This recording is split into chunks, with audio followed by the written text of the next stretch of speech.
دختر پریشان شد و گفت ای عابد، ای پیر مرد، من جوان هستم و تو پیر، من چه تناسبی با تو دارم که با تو هم بستر شوم؟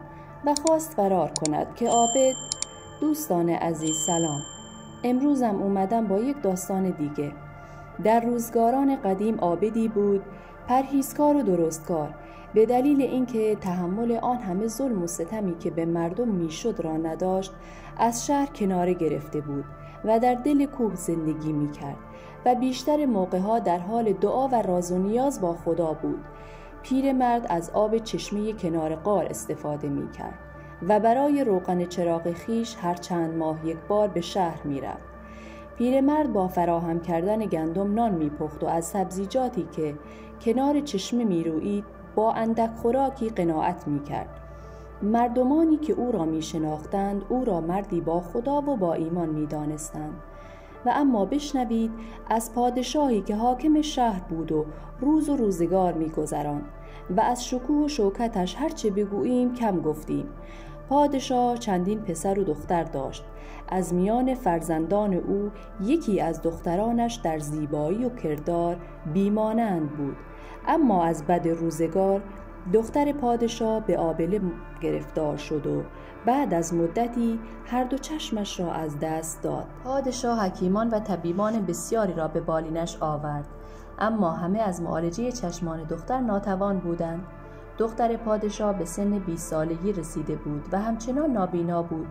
روزی یکی از پسران پادشاه مشغول گشت زدن در خیابانهای شهر بود که متوجه شد سربازان جلوی کسی که قصد دیدار با شاهزاده را دارند گرفته‌اند. شاهزاده گفت او را رها کنید و اجازه دهید بیاید. آن فرد به شاهزاده گفت که سرورم، من متوجه شدم خواهر شما نابیناست و تا حالا هیچ طبیبی نتوانسته او را معالجه کند. من فردی را میشناسم که میتواند خواهر شما را شفا دهد، اما باید خودتان خواهرتان را نزد او ببرید. شاهزاده گفت آن شخص کیست؟ مرد گفت یک عابد است که در درون غاری زندگی می کند و چون همیشه به راز و نیاز و عبادت با خداوند مشغول است مستجاب الدعا شده است و می تواند دعا کند تا خواهرتان شفا یابد.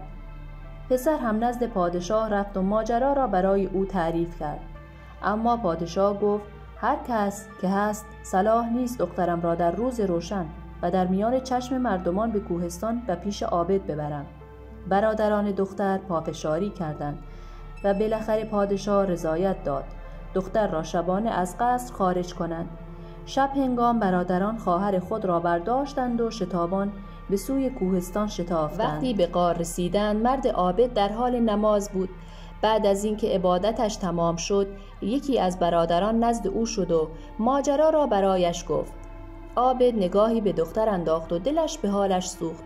دختر را همینجا بگذارید و من تا سحرگاه برایش دعا می کنم تا خداوند او را شفا دهد و شماها هم ما را تنها بگذارید و پیش پدر بازگردید. برادران هم بیچون و چرا خواهر زیباروی خود را نزد عابد گذاشتند و رفتند. عابد در نیمه های شب به دعا نشست و خداوند دعای او را مستجاب کرد و دختر بینایی خویش را به دست آورد. دختر زمانی که چشم گشود جز عابد پیر هیچ کس را نیافت. پرسید برادرانم کجا رفتند؟ عابد گفت به شهر رفتند و فردا باز می گردند. دختر گفت صلاح من در این است که هرچه زودتر به شهر بازگردم و از عابد خواست تا راه را به او نشان دهد. عابد گفت بلندای قصر پدرت چیزی نیست که دیده نشود، همین راه را بگیر و برو، به قصر می رسی. دختر از عابد تشکر کرد و از کوه سرازیر شد. چیزی از رفتن دختر نگذشته بود که سر و کله مرد ناشناسی لبه غار پیدا شد. عابد پرسید کیستی؟ گفت رهگذرم. عابد گفت این وقت شب اینجا چه کار می کنی؟ گفت راهم را گم کرده ام و برایم سعادت است امشب را با تو به صبح برسانم. عابد او را به درون غار فراخواند و به طعام دعوتش کرد. رهگذر بعد از خوردن غذا قصد خوابیدن کرد. به مرد گفت پیش پای تو دختر پادشاه اینجا بود، او را کور به اینجا آوردند و بینا رفت. مرد گفت کور واقعی تو هستی که دختر پادشاه اینجا آمده بوده و تو گذاشتی به آسانی بازگردد. اگر از او کام می گرفتی شاه به دامادی تو تن می داد و تو بهتر از این می توانستی در کار خود مؤثر باشی و به مردم خدمت کنی.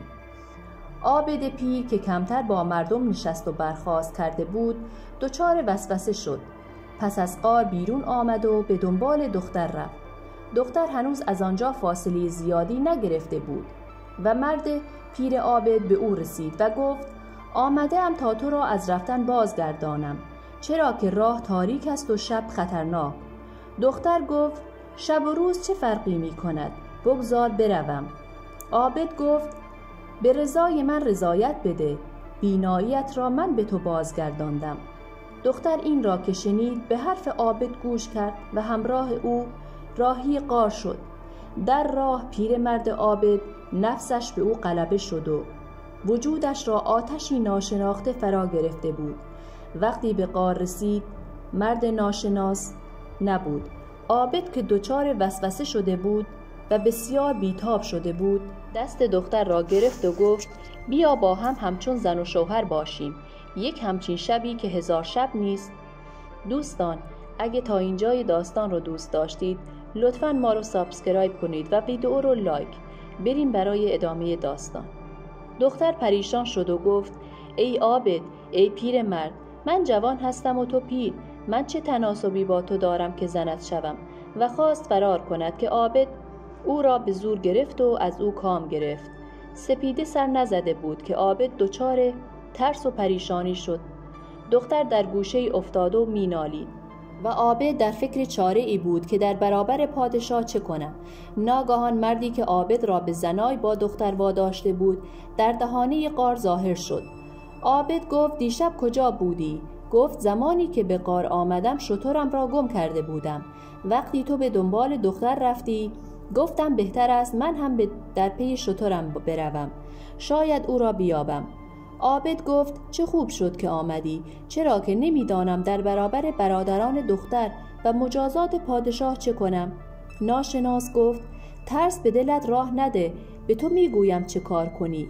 عابد گفت هر چه میخواهی بگویی زودتر بگو که طاقتم را از دست داده ام. ناشناس گفت غیر از تو و این دختر کسی که از این ماجرا خبر ندارد، پس دختر را بکش و آن را در زیر سجاده ای که نماز میخوانی دفن کن. وقتی برادران به دنبال خواهرشان آمدند بگو دختر بینایی چشمانش را که باز یافت از غار خارج شد و راهی قصر شد و آنها متوجه نمیشوند که دختر شب را در اینجا به سر برده. عابد در جای سجاده خیش گودالی کند و سر دختر را هنگامی که خواب بود برید و او را در گودال انداخت و روی او را خاک ریخت و سجاده اش را پهن کرد و به عبادت ایستاد. برادران دختر از راه رسیدند و منتظر ماندند تا عابد نمازش تمام شود. پرسیدند ای عابد، خواهرمان را چه کردی؟ گفت از دعای من به درگاه خداوند بینایی خیش را به دست آورد و شبانه به قصر بازگشت. برادران از عابد قدردانی کردند و با خوشحالی راهی قصر شدند. ولی چندان از غار دور نشده بودند که مرد ناشناس در برابرشان ظاهر شد و از آنان پرسید ای سواران، با این شتاب کجا می روید؟ برادران سرگذشت خواهر خود را گفتند و ناشناس گفت نباید گفته های مرد عابد را قبول می کردید، چرا که من با خبرم که با خواهرتان چه کرده. آنچه را که مرد عابد انجام داده بود به پسران پادشاه گفت. برادران آه از نهادشان برخاست و با خشم و درد به سمت غار برگشتند. عابد همچنان مشغول عبادت بود. او را به گوشه‌ای انداختند و سجاده را کنار زدند و خاک را برداشتند و دختر را که سر از تنش جدا شده بود دیدند. برادران روی جنازه خواهر خود افتادند و بسیار گریه کردند. وقتی به خودشان آمدند عابد را به دم اسب بستند و از کوهستان سرازیر شدند. به شهر که رسیدند از مرد عابد چیزی نمانده بود جز جسدی که شناخته نمیشد. مردم وامانده بودند که این واقعه از کجا آب خورده است و چه شده که عابدی پرهیزکار هم اسیر شهوت شده و هم دستش به خون آلوده شده. جسد عابد گناهکار را در آتش انداختند و سوزاندند، خاکسترش را برباد دادند و این قصه و داستان را از آن زمان مردم گوش به گوش کردند و تا به امروز رسانده اند. به نظر شما اون رهگذر که بود که چنین خواری را برای عابد به بار آورد؟ دوستان عزیز، از این که تا انتهای داستان با ما همراه بودید بسیار سپاسگزارم.